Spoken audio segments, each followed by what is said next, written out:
I was initially diagnosed with breast cancer in April of 2003, and I had a pretty good idea of what the doc was going to tell me, or at least I had a good idea that the doc was going to tell me I had breast cancer. My husband had been through 4 rounds of non-Hodgkin's lymphoma and Hodgkin's disease. He had just had a bone marrow transplant, and it was 6 months after his transplant, and I was fried. We had an amazing team of people that supported us and pulled us through those times.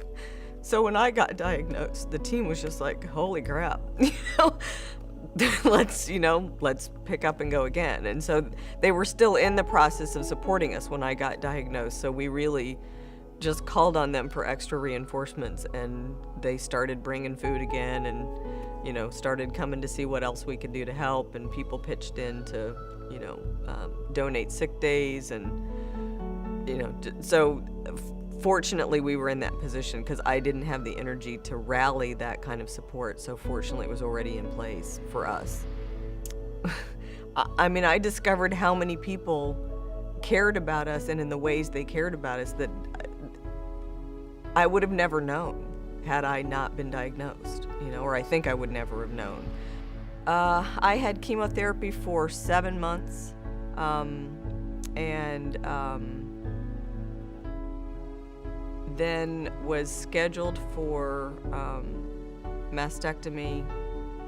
8 weeks later, they had to hold off mastectomy a little bit longer until my blood counts came up and I was actually healthy enough to do surgery. Then had mastectomy, and then 8 weeks later started a round of radiation for like 45 days, I believe. They said the word incurable, and told me that I would relapse frequently, and basically laid out this is the course of probably what it's going to look like. It was recommended that I have a bilateral mastectomy, even though cancer was only in one breast. They also recommended that I have a hysterectomy, and basically take all the female parts that had anything to do with estrogen production out of my body in order to increase my chances. We've told our support system that whenever they have friends, family, people they work with diagnosed with cancer, that our number is free to be given out, our email address is free to be given out. We're happy to talk to anybody, anytime, anywhere, in any country about having to sit across the desk from a doctor and hear you have cancer, it's incurable. One of the most impactful things that somebody said to me is they said, please don't deprive me of the opportunity to help you, because helping you helps me.